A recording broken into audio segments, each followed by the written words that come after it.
আপনারা কিডের বুঝেন না, মনের দুঃখে কষ্টে কথা বলতেছি আজকে আমি।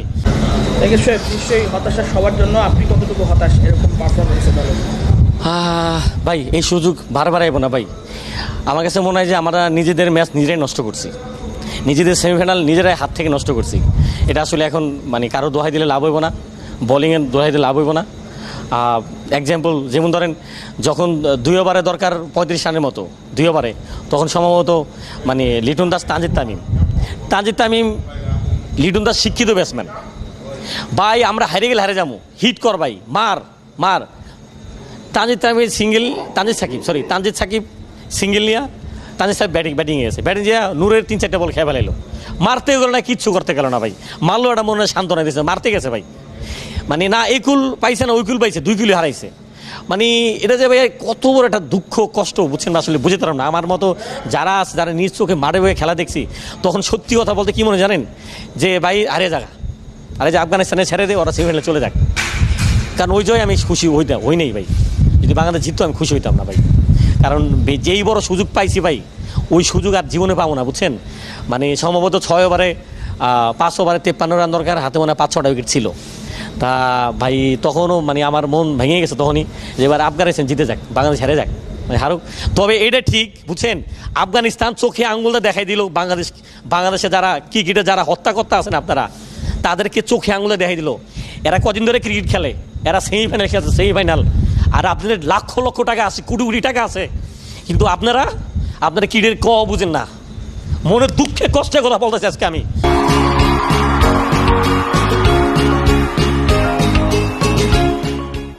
অনেক কষ্ট নিয়ে বলতেছি, ক্রিকেটের আপনার ওরকম কিছুই বুঝেন আমার মনে হয়। আফগানিস্তানের মতো টিম তারা মানে নিয়ে আইছে, কারা নিয়ে আইছে, আপনার ডিজে বেরাবরে নিয়ে আইছে। কতটুকু নলেজ দেখেন আপনারা, কি নিয়ে আইছেন, কইতে দইসা মইসা ধরে নিয়েছেন, চিনিও না। তা অনেক কষ্ট লাগে এই কথাগুলো বলতে। তা আমাদের খেলোয়াড়দের আসলে কোনো দোষ দেয় না ভাই, সত্যি বলতে কোনো দোষ দেয় না। কীভাবে তারা কি করে না করে উপর থেকে কিচ্ছু জানি না, কিচ্ছু বুঝি না, বুঝছেন। মানে এদের যদি বাদ দেয়, জোর করে খেলাতে পারবো? এরা বলতে পারবো আমরা খেলাতে দেবো, এরা খেলাই দেখে এরা খেলে, এরা যদি না খেলে এদেরকে জোর করে খেলাতে পারবো না। আচ্ছা, বাংলাদেশ দলের সেমিফাইনালে আসা শেষ হওয়ার পরেও তো জয়ের একটা সম্ভাবনা ছিল, তারপরেও জিততে পারলো না। কি মনে হয় ক্রিকেটাররা আসলে কতটুকু সামর্থ্যবান? ভাই আমার মন ভেঙে গেছে তখনই, যখন দেখলাম যে আসলে 13 ওভারে আর সম্ভব হলো না, বুঝছেন।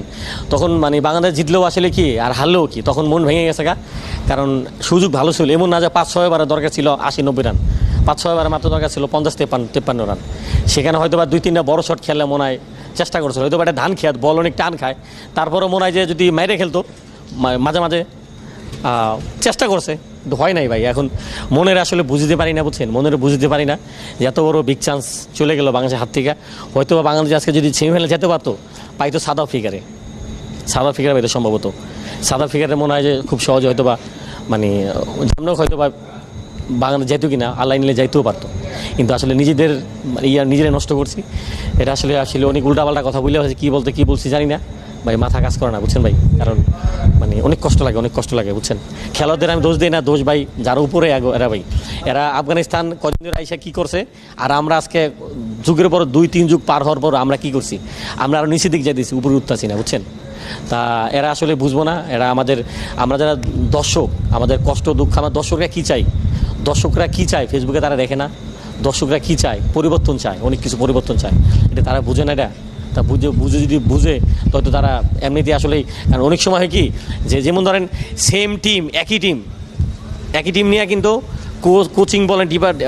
কোচিং স্টাফ বলেন, ডিপার্টমেন্ট বলেন, তারা কিন্তু রেজাল্ট পায় না। দেখেন আবার একই টিম নিয়ে অন্য কোচিং স্টাফরা সব কিছু চেঞ্জ করে কিন্তু আবার রেজাল্ট পায়, কারণ এটা লাক লাগে, এটা ফেভার লাগে। আমাদের বাংলাদেশের লাক ফেভারই করতেছে না। এখন কী কারণে করতেছে না, হয়তো বলবো যে এর চেয়ে বেস্ট অপশন তো আর নাই, অপশন তো এটাই বেস্ট অপশন, তার তো নাই।